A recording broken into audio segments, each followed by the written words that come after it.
Hello everybody, my name is Rostislav. We are in Ukraine. It's 110 days since the beginning of the Russian invasion to Ukraine, and in addition to the local defenders, we have foreign volunteers who came to help us.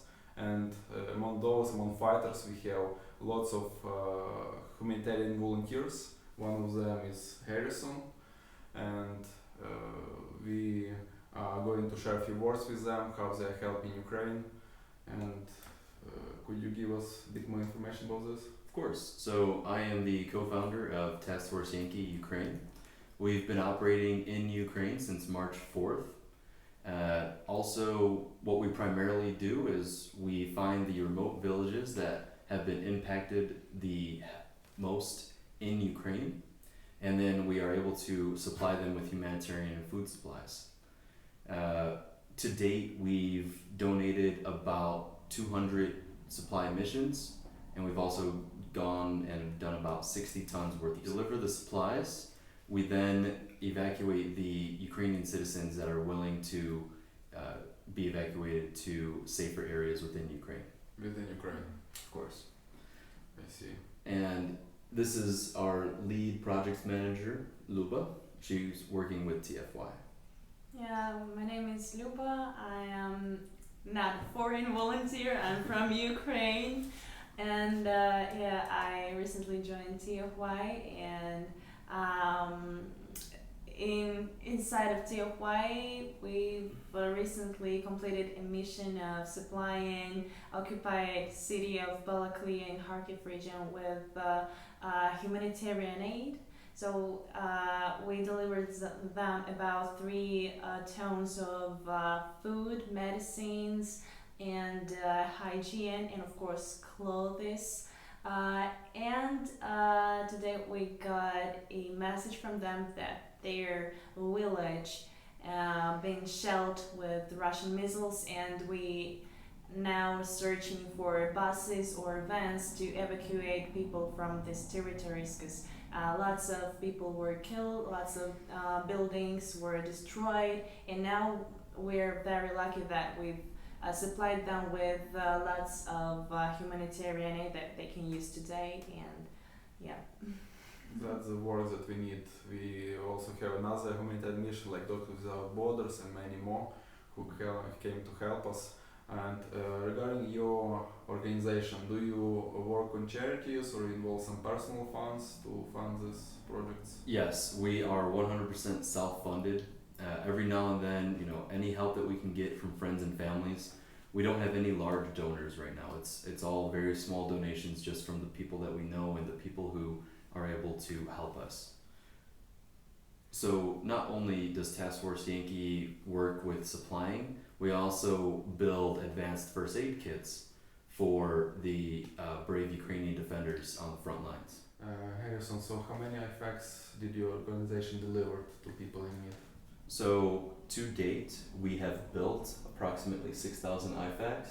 6,000. Okay. Yeah, we've built them. It's amazing. It's a significant number. Yes, and those are extremely life-saving. That's what saves the brave defenders. Could you explain a bit more what IFAK is? Yes, so an IFAK is it's a advanced first aid kit. Okay. So it has the emergency bandage in it, it has the tourniquet in it, it has the airway that goes down your throat, it has all of that in it. And every day we get pictures back from the front lines saying, thank you so much, you saved these lives today. Okay, it sounds like that this first medic kit, it would help to preserve life of one person. Yes. As any casualties. And it was claimed by our Ukrainian state that around 100, we lose around 100 fighters, okay, and around 200 are getting injured of different scale. So such first medic kit are extremely important to preserve lives of Ukrainians. A single IFAK, a single advanced first aid kit, it costs $100 US. 100. Yes. Okay, so $100 US dollars in exchange to life, basically. That's strong number. Yeah. Okay. Okay, so we're running since the first days of the invasion, and you of course do have lots of pictures of Yes. saved of people who were saved because of this. That's very important. Harrison, what motivated you and your colleagues to come all the way from the US or in other areas to Ukraine? Well, I am a U.S. military veteran, so I've been exposed to war before, so this is nothing new. Unfortunately, I did lose a dear friend of mine in Afghanistan, and I'm just trying to do my part to ensure that even if I can change that for one Ukrainian defender, that's what I can do, that's what I came here to do, that I can try and save at least one person while I'm here. That's wonderful. And how personally you got understood that you need to come here? Why Ukraine? It's a higher calling. I actually used to be a Chicago police officer. Okay. And I loved helping people. I loved, being there when people needed me the most. Mm-hmm.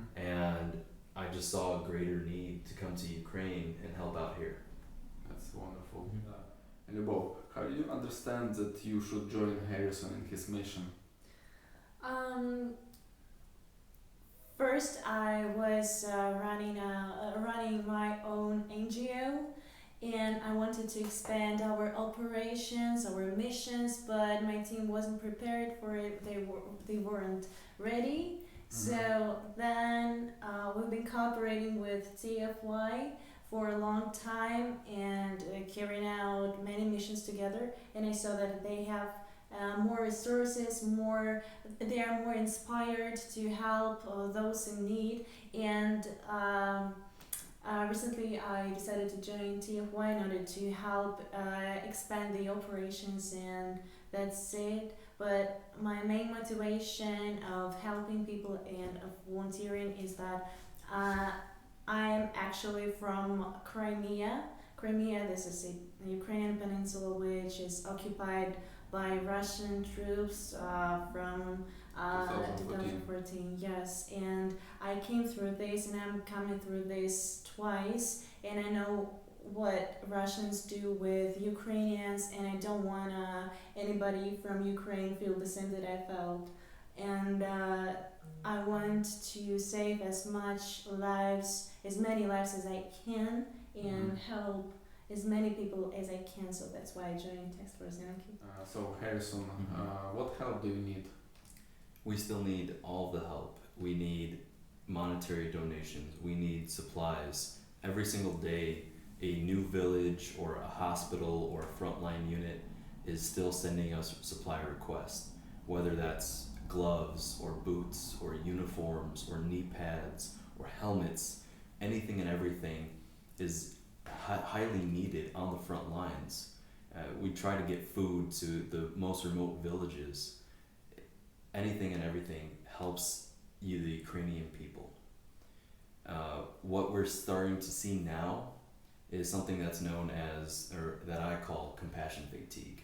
This is where it gets hard for people to keep caring about one thing at a time. So unfortunately, donations are down, suppliers are no longer donating supplies. Not only Task Force Yankee Ukraine is seeing this, but also various organizations are seeing this all in Ukraine.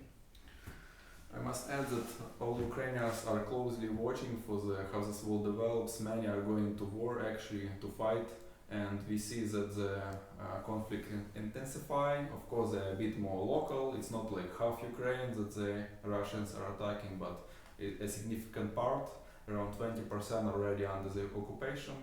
And there are signs that the Ukrainians will march to return some of the territories, and we will have more casualties.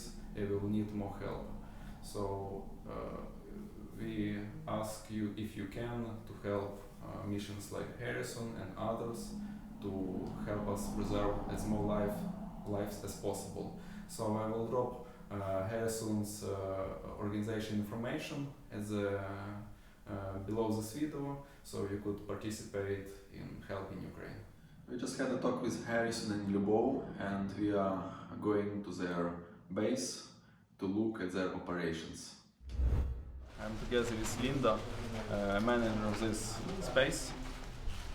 Could you explain what's going on here in few words? Right now we're building IFAKs. They're first aid kits, and they're life-saving first aid kits. So we have the supplies, and when we have the volunteers, we build them up. It's much better when we have enough volunteers to do an assembly line style like we have today, just because it gets done a lot faster. So if we can get more done, then that means we can ship more out. Okay, wonderful. So how do you operate usually? Do you have some inquiries from the war zone, or how you? Yeah, so we get requests directly from the units or someone helping the units, and then they go through a whole process to do the request, and then those will get approved.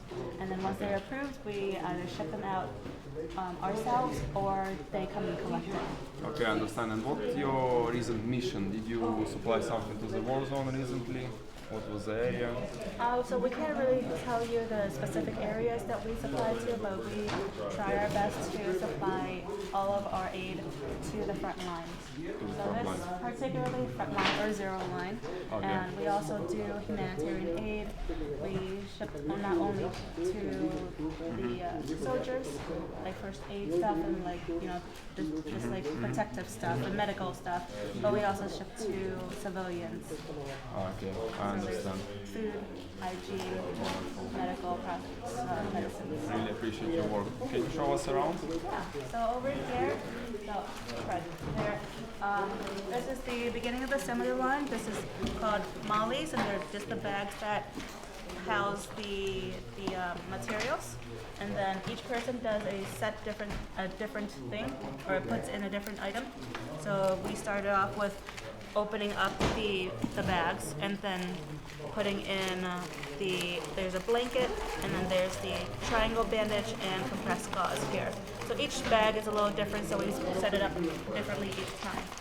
And then they also house the chest seals, some gauze, and more gauze like products, nasopharyngeal airways. There's the Israeli pet bandages, more types of gauze, trauma scissors, gloves, tape, and then the very, very important item of the tourniquets.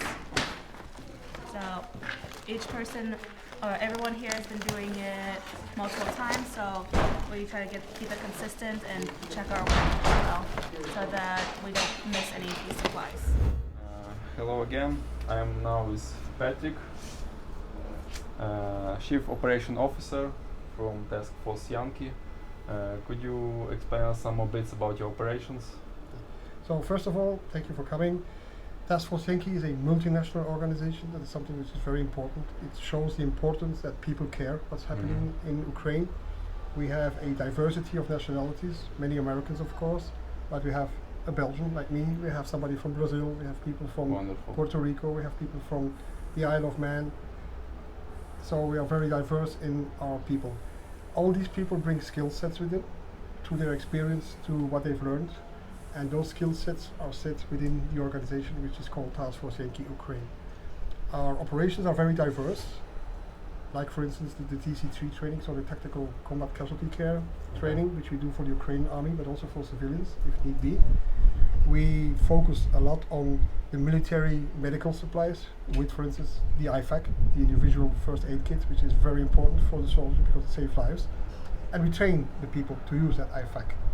Besides that, we also provide on request, and that's very fluid, is humanitarian aid, which can be in any form whatsoever. It can also be technical aid, for instance, if we get helmets for people of the Ukrainian armed forces, everything is possible. Wonderful. Okay, so could you recall some recent missions that you accomplished as a Task Force Yankee? Again, the main thing is if we send out the IFAKs to the Ukrainian army units, we get a feedback that they are well arrived, which is important for us to know that they are at the right place. And it always gives me a lot of pleasure to see that people are very happy to get them.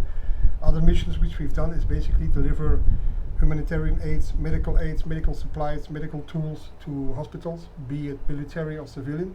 We don't make a difference in that because they all save lives. And we also important. have what we call occasional missions, like for instance, if other NGOs or other people contact us, just to help. And I think one of the main things which is important in Ukraine is networking. Yes, of course. I understand. So, thanks to guys like Patrick. We are really appreciative of your work you do. That you are you decided to come here to Ukraine to support us in this invasion, and it's blessing to us, I must say. Thank you. Same to us.